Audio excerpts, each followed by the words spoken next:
So I'm going to do a little critique here of Jeff's serve, and of course he's literally a world-class player, but even at his level, there are things that we can fine-tune to actually improve. I'm going to take a look at his serve and see if I can come up with a couple things that might trigger your serve to be a little bit better. Let's take a look here. Yeah?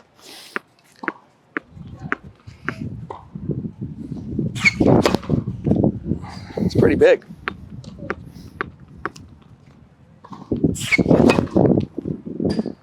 That's a bomb.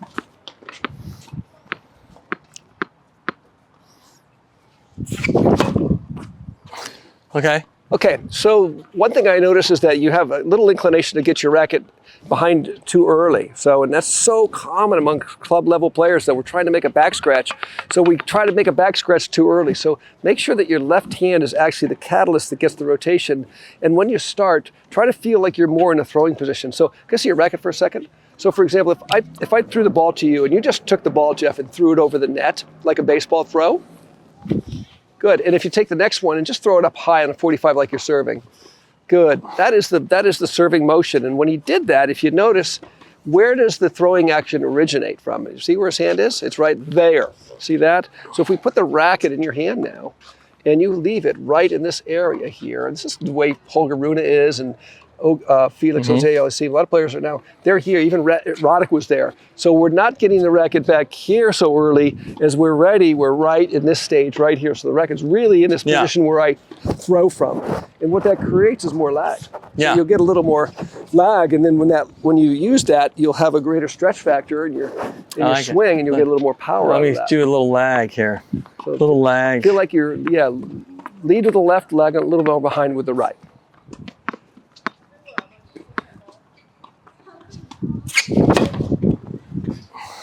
You should feel a little more easy power. I feel a little looser, a little more power. Yeah.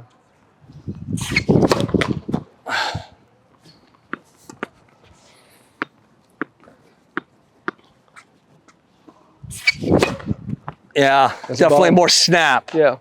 And the next thing that can help you with a little bit more, like with that acceleration, that lag, is to feel like when you come up, just work on that Samper style pronation where you really let the racket go, it turns over, and now bend the elbow and hold it there. So we don't want the swing to be going forward towards our target as much as we want to swing powerfully up, let the shoulder rotate through and have just like I'm throwing, yeah.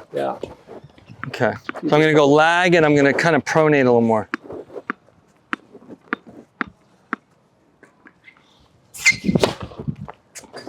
That was a bomb. I like it. Go T.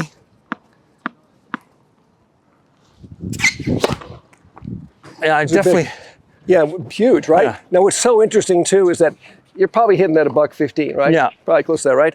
His racket's not even coming close to hitting his leg. And we had a subscriber recently ask, why am I keep hitting my leg on my serve? And we're going to cover that in another video. But the reality is that all of his energy is going up, and it's just coming down, it's just floating down. By the time you're down in this stage, it's just floating to you. It's not fast at all, and it's in control. So even the highest performing servers don't hit themselves in the leg because they know how to swing up into the ball and then control the downward swing.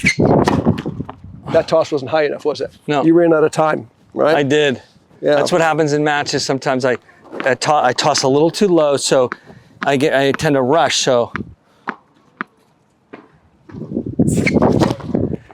Isn't that interesting? Because if you've been watching my channel for a while, I'm an advocate of having the ball placement that's a little bit higher than a lot of coaches, at least in the early stages. And that is definitely because when we get nervous and tight in matches, our toss doesn't usually go higher. It usually gets lower. That's one reason.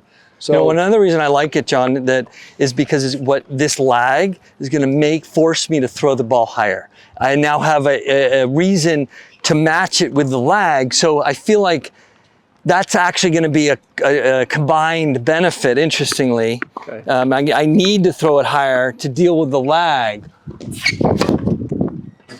Yeah, that's beautiful. All right, last one. Looking good. I'm going for $118. You said $115? Let's go. Yeah. You guys tell me, what do you think? $118, $115? What do we got here? Pressure's on. I think you hit $120. maybe 160. That was a bomb. Thanks, John. Oh, you're welcome, Jeff. Good stuff. Awesome. Thank you. So just even at the highest level, just fine tuning a couple things could make a big, big difference. And that's why the best players in the world have a technique coach that follows them everywhere they go and knows every little increment of movement they make to keep them in tune. Yeah. Beautiful. Fantastic. Thank you so much.